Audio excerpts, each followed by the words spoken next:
Бидэнд гурвалжин үүсгэн огтлцсон хэсэг шулуун өгөгдсөн байна.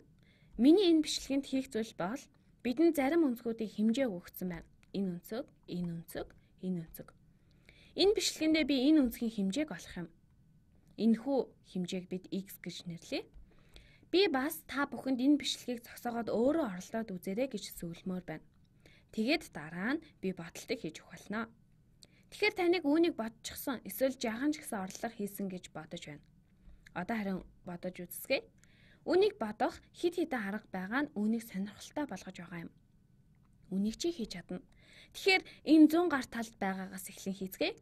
Хэрвээ энэ өнцөг 121 градус бол түүний хамар өнцөг нь энэ байна. Тэгэхээр энэ нь 121 градус.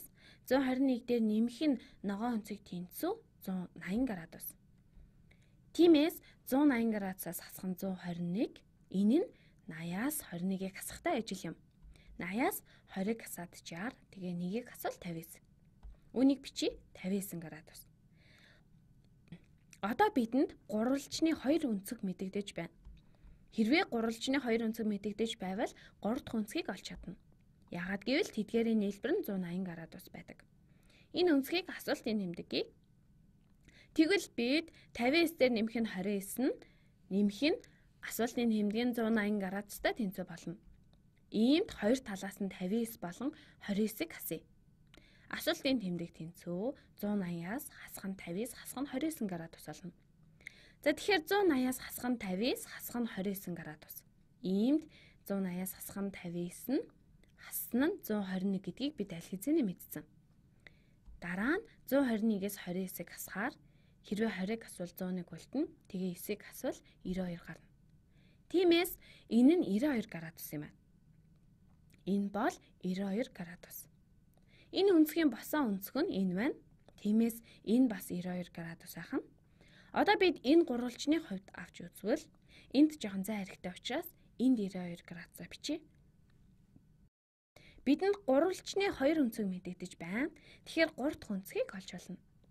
Тэгэхээр энэ 92 градус өнцөг, энэ нь 29, иймд 180-аас хасах нь 92, хасах нь 29.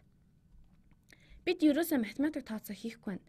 Яагаад гэвэл үнэндээ энэ нь яг энэ өнцөгтэй ижил байгаа юм. Бидэнд 92 градус өнцөг, 29 градус өнцөг байна. Нөгөө өнцөг нь 59 градус байна.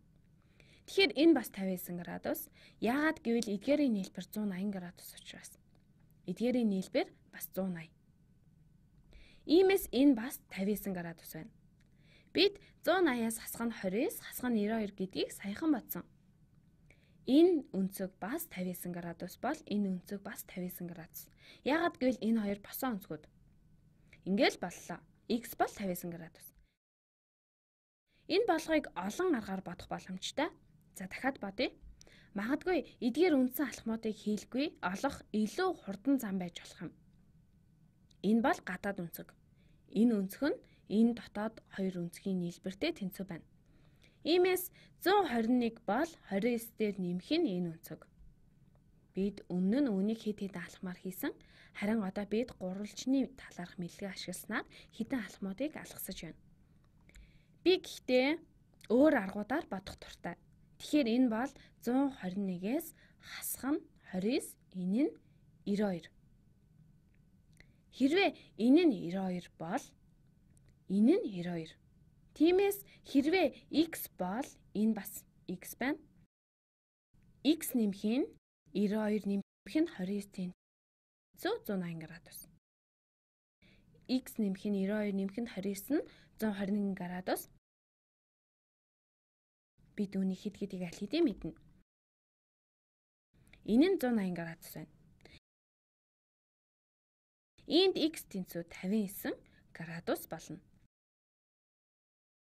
Энэ болгоыг бодож болох олон арга байгаа.